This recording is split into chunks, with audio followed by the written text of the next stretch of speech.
তুমি এইভাবে গরম বক্তব্য দাও, আমাদের তো কেউ নাই, তো যদি কিছু হয় তাহলে কেমন হবে?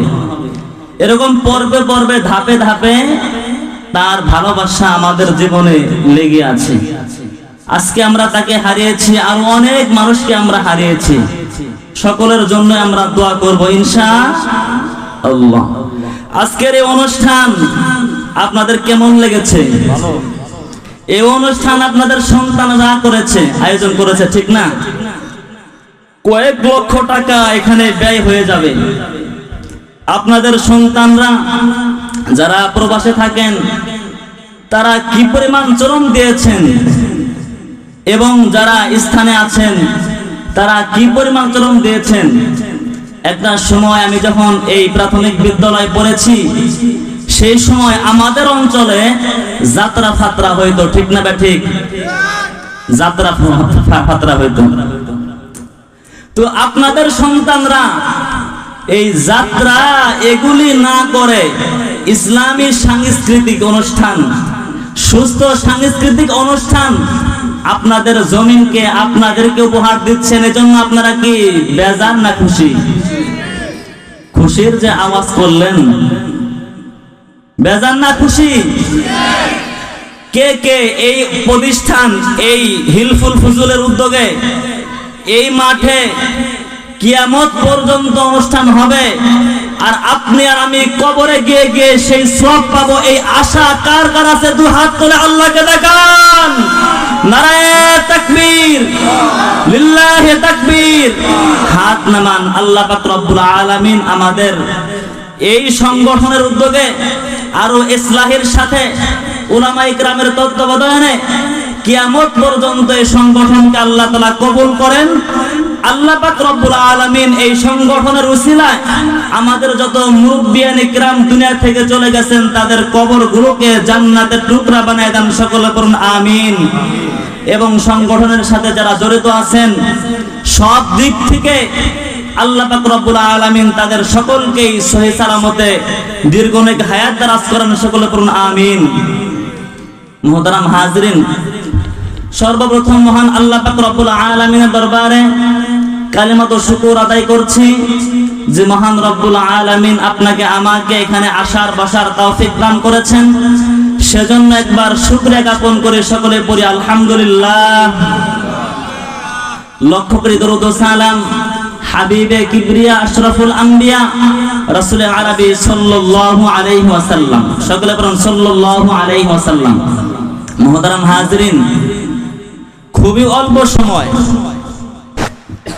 আপনাদের খেদমতে, খুবই অল্প সময় দু একটি কথা বলবো ইনশাআল্লাহ। এরপরে আমরা দোয়া করে দোয়ার মাধ্যমে বিদায় নেব ইনশাআল্লাহ। আপনারা আমাকে তো চিনতে পারছেন, আমি মুনহাব মুন্সির নাতি। একটা সময় আমার দাদা এই অঞ্চলে মুন্সিগিরি করছে না? মনে হয় যে ফেরেশতাদের সামনে কথা বলতেছে না, কবরস্থানের সামনে মুন্সিগিরি করেন নাই? আমার দাদাকে দেখছেন? কে কে হাত তোলেন তো দেখি। মাশাআল্লাহ। এখানে খুঁজলে পাওয়া যাবে যে আমার দাদা বিয়ে পড়াইছেন, এরকম লোক পাওয়া যাবে না? পাওয়া যাবে। আমার দাদার জায়গায় দীর্ঘ সময় পরে হলেও আল্লাহ পাক রব্বুল আলামিন আমাকে আপনাদের খেদমতে কবুল করছেন। এজন্য আপনারা কি খুশি না বেজার? মাশাআল্লাহ। এজন্য আমার জন্য দোয়া করবেন, আমিও আপনাদের জন্য দোয়া করি। আজকে অল্প সময় কিছু কথা বলেই বিদায়ের পালা। আগামী বৃহস্পতিবার জাইনার মোড় আছে না? জাইনার মোড়, ওই জায়গায় বিশাল একটা মসজিদ হয়েছে না? ওই মসজিদ এবং পাঠাগারের উদ্যোগে বিশাল তাফসীরুল কুরআন মাহফিলের আয়োজন করা হয়েছে আগামী বৃহস্পতিবার। ওখানেও আলহামদুলিল্লাহ আমি শেষে থাকবো, দোয়া আমি করব, মানে প্রধান বক্তা ওখানকার আমি। এজন্য আজকে আলোচনা করতে পারবো না। যারা আমার জবানে আলোচনা শুনতে ইচ্ছুক, অনেক দূর না, তারা ইনশাআল্লাহ ওখানে যাবেন আগামী বৃহস্পতিবার। তো মুহতারাম হাজিরিন, আলোচনা করার এখন আর ওরকম মন মানসিকতাই নাই, কারণ বুঝতে পারছেন যে সময় অনেক হয়ে গেছে, আর 12টার পরে আলোচনা করার ইচ্ছা আমার নাই।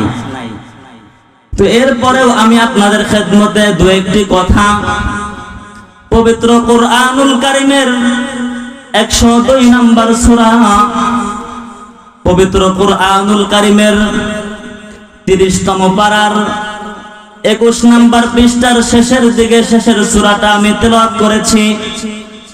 এই সূরার মধ্যে আল্লাহ পাক রব্বুল আলামিন 8টা আয়াতে কারিমা তেলাওয়াত 8টা আয়াতে কারিমা দিয়েছেন। এই সূরার মধ্যে আল্লাহ তাআলা 28টা বাক্য দিয়েছেন, 120টা অক্ষর দিয়েছেন। এই সূরার অনেক ফজিলত। আল্লাহর পয়গম্বর বলেন, ও আমার সাহাবায়ে কিরাম, তোমাদের মধ্যে এমন কে আছো যারা 1000 আয়াত তেলাওয়াত করতে চাও? তোমাদের দীর্ঘ সময় পর্যন্ত কালামুল্লাহ খুলে খুলে তেলাওয়াত না করলেও পবিত্র কুরআনুল কারীমে আল্লাহ জাল্লা শানুহু ওয়া আম্মা নাওয়ালুহু এমন একটা সূরা নাযিল করেছে উম্মত,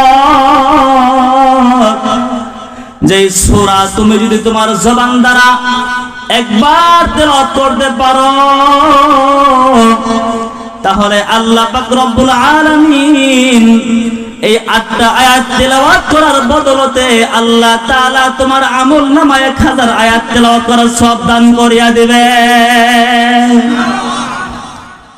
ও মুসলমান, আল্লাহ পাক রব্বুল আলামিন এই সূরার কি পরিমাণ ফজিলত হযরত আলী রাদিয়াল্লাহু তাআলা আনহু বলেন, কিছু কিছু মানুষ তারা কবরের আযাবকে একটু সন্দেহ করত।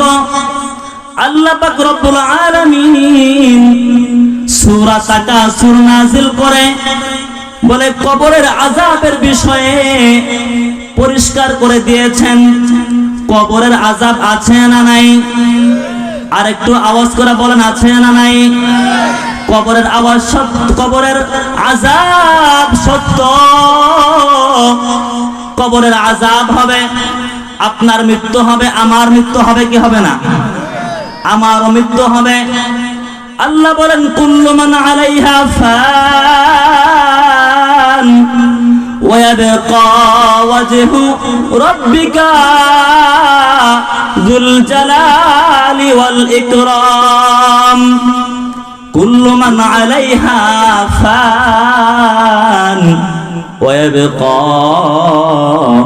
ওয়াজহু রাব্বিকা যুল জালালি ওয়াল ইকরাম। पहाड़े फाड़ जाएंगे, पहाड़े फाड़ जाएंगे, जमीन पर जलजला होगा, मुहम्मद तख्त पर होगे, अदालत पर खुदा होगा। पहाड़े फाड़ जाएंगे, ज़मीन पर ज़लज़ला होगा, मुहम्मद तख्त पर होगे, अदालत पर खुदा होगा। कदम सूए मरकद, कदम सूए मरकद, नजर सूए दुनिया,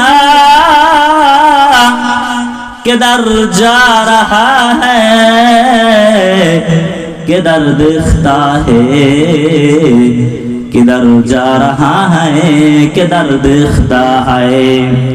কবি বলেন, ওই যে বুলবুল, যেই বুলবুল ফুল বাগিচায় মনের আনন্দে রং বিরঙ্গের গান গায় আর নৃত্য দেয়, ওই বুলবুল পাখিকে আমার পক্ষ থেকে মেসেজ পৌঁছাও, ও বুলবুল এত গান গেও না, এত নেচো না।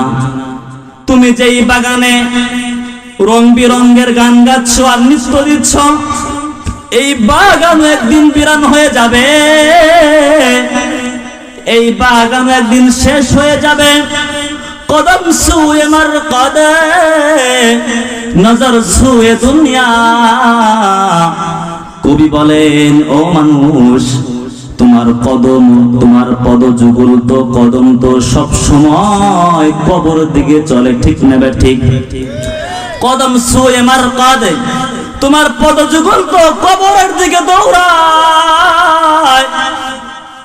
কদম ছুঁয়ে মার কদে নজর ছুঁয়ে দুনিয়া, আর তোমার নজর তো দুনিয়ার চাকচিক্যর দিকে, দুনিয়ার লোভ লালসার দিকে, দুনিয়ার জনপ্রিয়তার দিকে, দুনিয়ার ক্ষমতার দিকে।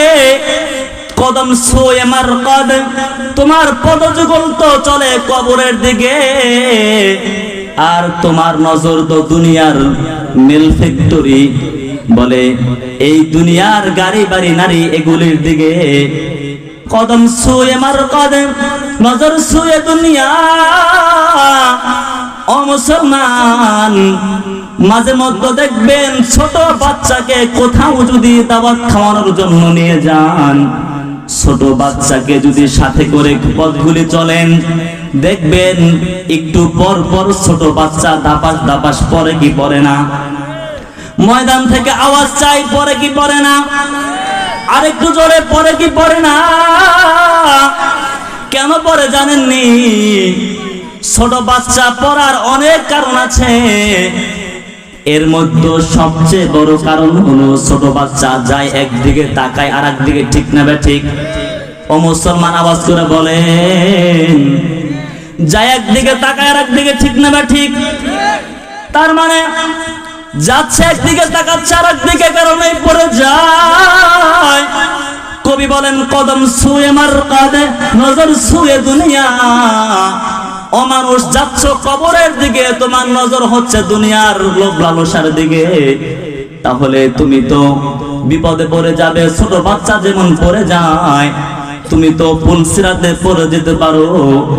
ও মুসলমান, এগুলির ফিকির করতে করতে একটা সময় আসবে, আল্লাহ বলেন আলহাকুমুত তাকাতুর হাত্তা যুরতুমুল মাকাবির কাল্লা সাউফা তা'লামুন। আল্লাহু আকবার বলেন। ও মুসলমান, একটা সময় আসবে যে এগুলির চিন্তা করতে করতে দুনিয়ার মায়ামোহ মিল, দুনিয়ার মায়ামোহ, সম্পদের আধিক্য, মিল কারখানা, বাড়ি আর গাড়ি আর নারী, এগুলির ধান্দা তোমাকে কবর থেকে গাফেল করে রেখেছে। একটা সময় আসবে হাত্তা যুরতুমুল মাকাবির, কবরের সাথে তোমাকে লাগিয়ে দিবে। মৃত্যুর সময় হয়ে যাবে, আজরাইল আলাইহিস সালাতু ওয়াস সালাম চলে আসবে, জানটা নিয়ে চলে যাবে। ও মুসলমান, আপনাকে আমাকে বলে এমনিতেই কবর পর্যন্ত খালি হাতে যাওয়া লাগতে পারে কি পারে না? যদি আমি আর আপনি খালি দুনিয়া দুনিয়া দুনিয়া দুনিয়া কিভাবে কামাই করব, এই চিন্তায় যদি আমি আর আপনি করি, তাহলে একটা সময় এরকম আসতে পারে যখন আমার সামনে আজরাইল চলে আসবে, মৃত্যুর ঘন্টা বেজে যাবে, কিন্তু আমার আমলে কিছু হলো না। এই কারণেই মুসলমান আমল করে মরতে হবে, ঠিক না ঠিক?